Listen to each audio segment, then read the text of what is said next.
So you've been a vocal defender of keeping the Flock contract going. Why did you decide that it was time to go in a different direction? Yeah, we've spent the last 9 months or so listening to community members, working with this task force, talking to privacy advocates and to law enforcement about what would be the best design for us to make sure we could both protect civil liberties going forward and we could protect public safety. And we wanted to find a partner that could do that. And we looked around and did an open RFP for all the vendors. And we think the best vendor we had is one that has the single highest level of protections for data, and that is Axon, and that's in part because they are the company that right now does all the body-worn cameras our officers use. They have evidence.com, which is kind of the gold standard for data protection. And so one of the things we heard most importantly from people is, we think this can be an important tool. We want to make sure the data is safe. We want to make sure it's not misused. We want to make sure there's no federal agencies or federal agents or ICE agents who have access to any of our data. All that will be true, and so we think this allows us to get a win-win of both protecting civil liberties and keeping the city safe at the same time. Was there a final straw with Flock for you? Oh, I mean, for us it was, we just listened to what the feedback was, and the people that gave us feedback overwhelmingly said, we think there is a place for this technology, but it's got to have the right protections. And we think, for instance, the big criteria for us is Denver-only data. No sharing outside of Denver. The Axon does not have a national searchable database. For us, it was highest level security protections. Axon is the gold standard there. And it was reminding people that these are cameras that focus on plates, not on faces. They really are focused on license plates as a way to track, not on people's faces. There'll be no AI or digital training from this technology. And so we put out an RFP for the kind of provider we wanted, and Axon really rose to the top as most aligned with that criteria. You've still never wavered on these cameras, though, in town. Do you think the civil liberties arguments are unpersuasive? I think that what we know is it requires a balance. I think what we know is cameras are a part of everyday technology in the city right now. If you ever want to use an HOV lane in the state of Colorado, you will use a license plate reader camera to do that. If you ever get a ticket from our speed cameras in the city, we use it to do that. For enforcement of parking meters, we use license plate readers around the city. It's a common technology that makes cities run more efficiently, and so we think that's part of it. But the balance here is, I think what people were worried about was we are worried that somehow the federal government or the Department of Homeland Security will access this database and use it for civil immigration enforcement. I'm equally worried about that. We don't ever want that to happen. And so what we wanted to do was put in place the protections to make sure this data was safe. They have the highest level of data security. It's the same level of data security that's applied to your medical records. So it's called FedRAMP High. And so that was the way we could answer that concern to make sure this data wouldn't be misused, but still not to give up on the things that have helped us investigate more than 40% of the homicides we investigated last year. We used license plate readers to help investigate. Almost 25% of the shootings we've investigated in the city. These are important tools for us to be able to use. We think we can do both. It sounds like you're concerned, and if someone else was concerned about Flock's data security or working with immigration agents, why should they feel safer with Axon? They also have partnerships with DHS. So it's very different. So what Axon does is Axon creates the products that the country has used to hold officers accountable. The body-worn camera is the tool that advocates in Denver and others pushed for to say everything that ever happens with an officer should be on video and we should be able to look it up and find it. That's proved to be kind of the highest level of protections for that data. And they've built that security. We've trusted that data with them and it's been used effectively. And explicitly, Axon does not have a national network of cameras that does what Flock does in terms of that database. So both what Axon has used data for, how they store it safely, and their design is built for a Denver-only network. We don't want a national network. I've heard you say the national network thing a couple of times, and obviously that's something where Denver's data ended up on with Flock. Yep. Is that a key factor in this? Yeah, a key factor for us is making sure that this is Denver-only data. It's only used by Denver and for Denver, and that we have complete control over that. They have a very different invite-only system where we would have to explicitly invite Jefferson County to be able to access something if we wanted to, and we would not ever do that unless they agreed to an MOU of all the same conditions that our Denver voters expect. And so that gate is very important to us to say this is actually designed to be Denver-only data. Did you trust Flock, and do you trust Axon? I do trust Axon, and I think it's because they have a track record of expertise and of experience with us with these body-worn cameras. They are the folks that have been working for a long time on alternative responses to police. The tasers, they also do that as meant to be an alternative response to the kind of excessive force people we're worried about. So I do trust them to be the right partner, and we'll hold them accountable. We'll monitor and supervise. That has an audit function that allows us to check every single person that ever accesses the file. So we've put the right protections in place. We went to market market to look for a vendor that could meet all of our criteria, and they were the strongest one out there. I noticed you didn't say an answer to the flock part of that. Did they lose your trust? I think that we always believed the technology could be used appropriately and fairly. There were things we had to make changes on to improve. I think there were times where we were disappointed and frustrated by things that happened, but I think we wanted to give everyone a chance to compete on an equal playing field for what the criteria would be we would demand, and this open process allowed us to find the best vendor, and we think we have. If you could do it over again, would you do the unilateral extensions that you gave to Flock? I would, because the thing is, this is the balance between public safety and civil liberties. We both made some changes to how it was operating then, but we also said, let's start a public process to find the right vendor. So we did it at the same time. It's like you don't stop flying planes at the airport while you improve the baggage system. You keep flying them while you improve the baggage system at the same time. So we were always saying, let's take more feedback, refine the system, hear from people. And I think this is how government's supposed to work. We get feedback, we get better, and then we find the right partner to find that sense of balance. And I think this has done that. I would also say, this was a very different conversation after the election of this president than it was before. There were not nearly the same concerns in July of 2024 as there were in February of 2025, when you had a Homeland Security office that was doing things we'd never thought they could do before, that was lawless in ways we never could have anticipated. And so people were right to then get much more concerned about what the impact could be of a federal government who might try to breach a database. So I think the world changed in the meantime, and we tried to both listen to our residents to change along with it. Who applied for this contract? There were 5 different vendors who submitted. I don't know all of the names of them off the top of my head, but we could share those with you. But there were, I think, 5 vendors who all submitted for it. Do you plan to bring this to the City Council? We do. And actually, as a way to I think, recognize important public process, we are bringing it to the City Council even though it's not required to go to City Council. It is a smaller contract and would not require council approval, but we think people want the chance for public debate. We think the council shares our desire to both protect public safety and civil liberties, and we think we can work with them to get this done. So we have gone out of our way to go through that public process on this one as an exception to make sure everyone's heard.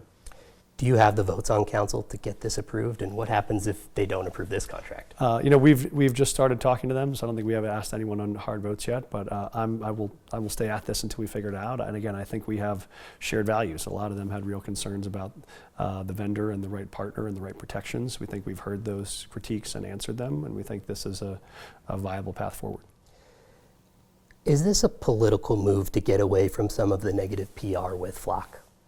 No, I think it is the ability to answer the public feedback people had about what they most were concerned about. What they were most concerned about was the security of the data in a world-class data system that would keep that data only in Denver. And so we went out to market to find a partner that could deliver on those things Denverites asked for. John, how are we on time? Got a couple? Okay. Give me a couple more questions I have for you. What are the terms of this deal? Are there any specific terms in there that may be unique to Denver? I know Axon hasn't been doing these types of cameras for a very long time. Yeah, and they are newer in this space, and we're okay with that because we want a partner that will work with us specifically on a model that works for Denver. And so I think a lot of them are the things that we've named as the requirements. Obviously, no access for anyone outside of Denver or outside of the state of Colorado. We'll use these highest security data storage strategies. We won't use any AI training on any of the data that we use. They can't do any AI training on any of those. We'll only store the data for 21 days, so it's a limited storage capacity. So those are a lot of the core components of what we went out looking for that will be in the contract, but I haven't seen the written contract yet. We've just made the initial selection of the vendor, and then we'll negotiate terms, but those were all non-negotiables we put out at the beginning. You've said multiple times that there is widespread support for these cameras and to have a camera system like this in Denver. When we reported earlier last week that you guys were possibly going in a different direction from Flock, a lot of the comments were, hey, they've lost the plot. We're not necessarily mad at Flock. We're mad that these cameras exist in the first place. We don't want mass surveillance. What do you say to those people? I respect that there are some folks who believe that no cameras at all. I respect that position. But my obligation is both to protect public safety in the city and civil liberties in the city. And if you were to say you want no cameras at all in Denver or in the state of Colorado, you would not be able to drive an HOV lane in the state. You would not be able to have the speed functions we have to slow traffic with speed cameras on places like Broadway and Alameda or Colorado or Federal that have had high rates of pedestrian and vehicle deaths. People care a lot about those and they want us to take action.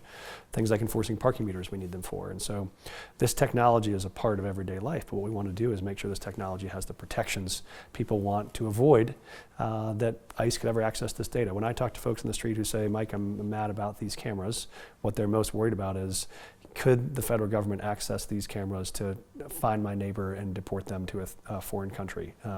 That's what they see on the news. That's what they're afraid of. That is the problem that we've addressed with this change. Those folks that would not like any cameras ever, I understand that position. I just think it wouldn't be a responsible position for a mayor who has to support public safety. And I think we've earned, I think, the right to show that the strategies we're using are working. We've seen the largest reduction in violent crime of any city in the country. We've seen major reductions in auto theft, and all of those have in some ways used as one tool this capacity. And so I don't think anyone in the city is coming to me and say, Mike, could you make some changes to make crime go up in Denver? And to shut off all these cameras unilaterally would be a decision to make crime go up, and I wouldn't do that. You point out the crime is down in Denver and it's down in many large cities. How much credit do you give to flock cameras? Oh, hold on, camera falling. I'll ask you that again. So you point out that crime is down in Denver and it's down in a lot of big cities. How much credit do you give to the flock cameras for bringing that down? And in the case of auto theft, we know there's different state laws on the books now too that make it a felony no matter the value of the car. Yeah, importantly, crime is not just down in Denver, it's down more in Denver than any big city in the country. That's a significant difference. Auto theft similarly. And our auto theft strategy went down directly based on our deployment of our auto theft team and of this technology. You saw that first at the airport, we saw the most dramatic drop. So unrelated to charging decisions or state law. But the answer is the credit for those drops in crime go to our police officers and our law enforcement team and our city employees who have been focusing on this as a real community response to public safety. We believe that public safety is not just the police department's job. So if you look at the places we really targeted, we call them place network investigations, or I call them safe neighborhoods. Those are some of the neighborhoods in Denver that had the highest levels of crime, where we've focused a full wraparound strategy where we're saying it's not just about putting more officers, it's about getting better lighting if the lights are out on that street. It's about getting boarded up businesses to be reopened or adding after school programming. Those are the places where 4 or 5 of those neighborhoods where we have that strategy, we've seen 100% drop in violent crime. So for us, what we see is these strategies are working. It's putting more officers on the street, it's doing more community-based engagement, and it's also taking a citywide approach to public safety. That's what's making Denver safer. But one of the tools that we use in that toolbox is if you have a car that's stolen, we can try to track where it went to give our officers the best chance to find it. Couple news of the day questions for you. Do you have a position on the bill at the Capitol requiring law enforcement to have a warrant after, I believe it's 3 days now, to search one of these databases? Yeah, I haven't read the bill yet. As a former legislator, I try to do that before I have a strong opinion. But I do know from our legislative team, we certainly have concerns about how that would work and what that would look like for implementation. And so that's why we wanted to come out with a proactive plan for what works for Denver. We're the largest city with the most need here. And so we'll help share what the framework is that works for us. We'll engage with legislators to try to make changes, but I think there would probably be some real challenges with implementation we might see in some of the components. But we do this a lot where legislators come up with an idea and then we'll reach out and try to partner with them to get one that would work for us too. City of Denver announced a moratorium on data sites until there's a better community framework in place. What is that framework and how will it ensure that these centers won't solely be in already disadvantaged and underserved communities? Yeah, the key is the kind of data centers that are being built now, we don't really have a framework for. They literally don't exist in our city code. And so I've said both. We both want to add more data centers in the city. We know everyone's going to keep using their phones and keep asking ChatGPT questions for a recipe at night, and we want to be able to do that. And that requires data centers. But we have to have a strategy for how to do this, where to do this, when to do this, and what to expect from those partners. These new data centers use more water and more electricity than any other commercial property we have in the city. And so we want to both get feedback from community and figure out a plan that would be beneficial for our long-term climate goals and our community development plans, and be able to provide stability and predictability to the business climate, including the data centers. So there's a way to do this. We just want to be able to do it collaboratively, and we'll do it quickly. It's not going to take a long time, but we want to just set the right framework so everyone knows what to expect, and so that you don't have them all open in one neighborhood or them all open in one part of town, and before you know it, we have a problem we couldn't manage. Do you support the ban on masks for law enforcement that's being discussed by the Denver City Council right now? I do. You know, we believe that Denverites have come to expect a certain level of professionalism from our officers.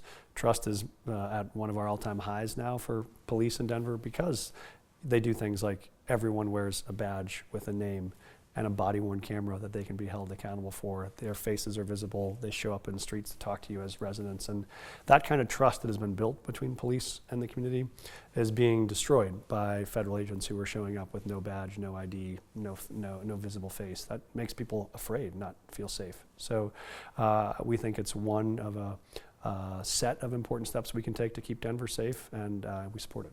So you'd sign that ban if that goes through the City Council? I would. What's your deal with inviting people to come here instead of the White House if they win a gold medal?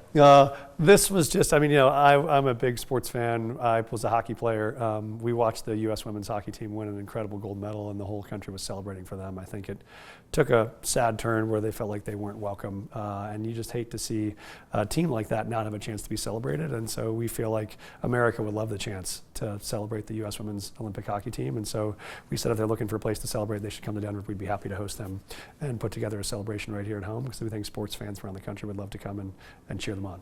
What does that look like? Is that a party in the Civic Center? I know there's a little bit of construction over there. But Well, I'm on a text chain with the head of our arts and venues team and our parks and rec team to figure that out. So we will figure out the planning when and where and how, but we think this is a moment where a lot of Americans are really excited to celebrate what they accomplished, and we'd love Denver to be a venue to do that. Awesome. Mayor Johnston, thank you. Thanks for having me.